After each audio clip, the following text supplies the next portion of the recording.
دوستو آگے کی کس اس طریقے سے ہے کہ نہروز عالم اپنے بیٹے کو زبردست کسائی کے بعد بھیجتا ہے، اور زبردست کسائی سے ساری چیزیں سیکھنے کے لیے دنیا پور پر کس طریقے سے قبضہ کرنا ہے،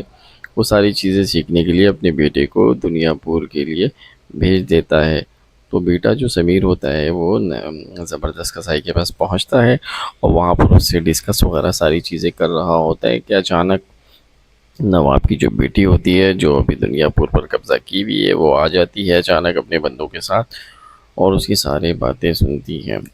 اور اسی دوران ہی زبردست کسائی اور جو سمیر ہوتا ہے نیروز آدم کا جو بیٹا ہے وہ اسے ڈرانے دھمکانے کی کوشش کرتا ہے،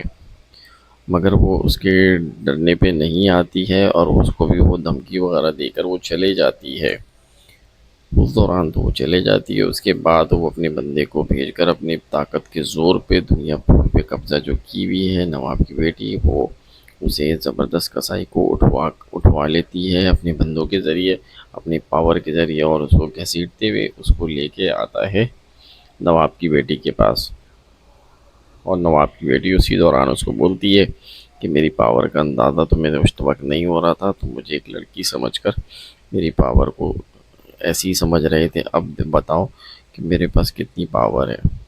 میں اپنے دشمن کو کبھی بھی نہیں بخشتی۔ تو اسی دوران ہی سمیر بھی یعنی کہ پریشان ہو جاتا ہے کہ ایک ہی میرے والد صاحب نے ایک ہی ذریعہ بتایا تھا کہ دنیا پور پر کا قبضہ کرنے کا ذریعہ، مگر اب میں کیسے کروں گا؟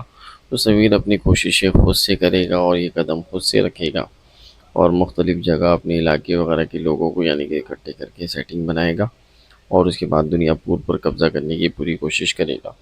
اسی دوران ہی ایک طرف ایس ایچ او کو دیکھا جاتا ہے کہ ایس ایچ او کے بیٹے کو اٹھا لیا جاتا ہے، اور اس کی ایک شرط یہ ہوتی ہے کہ ایس ایچ او کو بولتا ہے کہ نیروز آدم کو تم اگر تھانے کے اندر ہی ریمانڈ میں ہی تم اس کو مار دو گے تو تمہارے بچے کو ہم رہا کر دیں گے۔ تو یہ بات ایس ایچ او بہت زیادہ پریشان ہو کر وہ بولا میں کیا کر سکتا ہوں یہاں پر بیٹھ کر، بچے کا معاملہ آ جاتا ہے، اس کی بیوی بہت زیادہ اسے پریشان کر رہی ہوتی ہے کہ، اور وہ خود بھی پریشان ہوتی ہے، اور اسی وجہ سے وہ اس کو بول رہی ہوتی ہے کہ میرے بیٹا یہاں پر قبضہ ہو گیا ہے، میرے بیٹے کو کڈنیپ کر لیا گیا ہے، تو کچھ کرو۔ تو وہ پھر کے بعد مجبور ہو کر ایس ایچ او اپنی پاور پر کچھ نہیں کر پا رہا تھا، تو وہ مجبور ہو کر نیروز آدم کو ساری باتیں بتاتا ہے،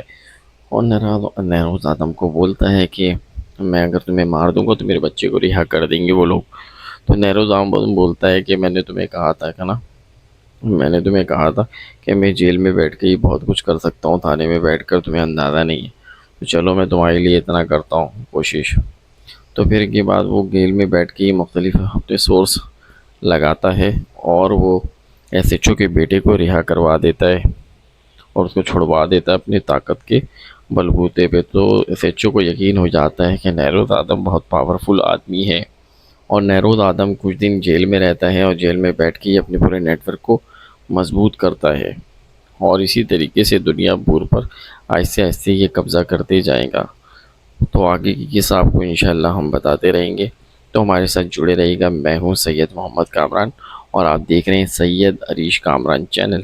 ٹھیک ہے، تب تک کے لیے اللہ حافظ، ہمارے ساتھ جڑے رہیے گا۔ جزاک اللہ۔